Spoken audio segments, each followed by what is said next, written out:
And we want to turn now to a doctor working in Boston on the front lines in the fight against COVID-19. Dr. Daniela Lamas is a pulmonary and critical care physician at Brigham and Women's Hospital in Boston who has grappled with the daily flood of coronavirus cases in recent weeks. So over the course of 12-hour overnight shifts in the ICU, she chronicled what she saw, how patients are coping, and what she's learning about taking on this deadly enemy. It's Thursday, April 16 at about 6:40 p.m. and I've just arrived from my 7 to 7 a.m. shift. We need to wear droplet masks whenever we're in the hospital. We fill out this little survey before we come in. Do we have a cough? Do we have a sore throat? Have we lost our sense of smell? If the answer to that is no symptoms, we get what's called a COVID day pass. So this allows us to work for the day or through the night, and we get a mask in return. The hallways are different. It strikes me every time I enter these days. It's the fact that there are no families. And it gives the hospital this sense of silence. It's also harder to talk to people when we're wearing these masks. So we smile with our eyes, we give a little wave, but it is silent, it is strange. It is like we're this masked, scrubbed army entering for one united purpose. So I'm heading up to the COVID ICU. It's called the Special Pathogens ICU, the SPICU. I'm going to be on the green team tonight. All of our teams are given colors, like the strangest kind of summer camp ever. And we'll see what comes. It's 4 a.m., 9 hours into my shift. And it started as a hard one, actually. We came in to a new sick admission, been transferred from another hospital. A man with COVID, respiratory failure, GI bleeding. Called his family, and they were just devastated to hear that he might not make it through. Of course they couldn't come. They asked, we told them. And over the course of the night he's actually gotten a little better. So that's been hopeful, surprising. It's a night of sort of back and forth. Someone does well, someone does poorly, and the thing that really ties them all together is that they all have respiratory failure from this terrible, terrible virus. 1 hour left of my shift. A few observations. Patients are getting better. Already we've learned more. We've learned about the benefits of proning, of flipping people from their backs to their chest to significantly raise oxygen levels. We've learned about how to best manage volume status. We've learned about when to wake people up to extubate them.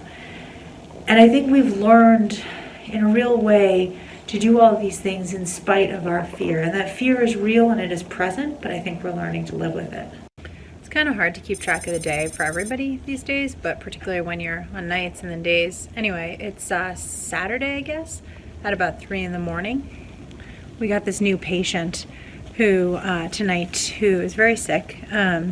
He's septic, in shock, and really profound shock, needing a great deal of support with medications to raise his blood pressure, and on the ventilator. And his family can't come see him. And so instead I offer them the opportunity to speak with him by iPad. And we have iPads in the ICU for this purpose. Put it into a biohazard bag, brought it into his room. And I warned them that he would look different. He'd be asleep with the sedating and pain-killing meds that ran through him. He would have a breathing tube in his mouth down his throat.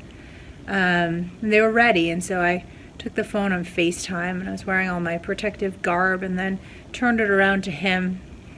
And one by one, each of these family members said things that they wanted to him. While I stood there, I said, just, pretend I'm not here. And they seemed to be able to do so as they reached out to their loved one, their dad, and gave him verbally what they couldn't give him in person, which was saying, I love you, which making little in-jokes that they had, just expressions of love. And I just stood there in my protective equipment with a mask on and obviously my N95 with a visor, with a gown, holding this iPad, just being there and listening while they gave this man, who I will never likely really meet, these wishes. He sounds like a great guy, Heading out, finally heading home. It's 9 a.m. on Saturday, April 18, after a long shift. And the shift was a little longer because I allowed myself to take some time to do an unexpected visit this morning, which I'll tell you about. But, first, It's always hard to leave the ICU and know that you won't be back. I won't be back for a couple of days, and leave these people who I have never even met as people who can talk, but who I've gotten to know over the past few days and who I've come to care about. And so at the end of this shift, I went and visited my first patient with COVID, who had been sick for weeks on the ventilator, finally got off about a week ago. And I wasn't sure what she would be like after weeks of sedation and paralysis and proning, laying on her belly. She's weak for sure, but you know what? She is all there. Like, she just chewed my ear off, and she's a funny, interesting person. And she thanked me, which I knew she would, which did feel good, even though it wasn't just me, right? I was one of a huge team of people who took care of her over those weeks. But it reminded me that ICU care and ICU success is measured in these tiny, tiny increments. We moved step by tiny step. And ideally, we will get novel therapies for coronavirus. We will find a magic bullet, but until then, it is meticulous, careful ICU care that will get people better. And as I head home to wash the ICU shifts, the COVID off of me, I will remember that and bring it with me.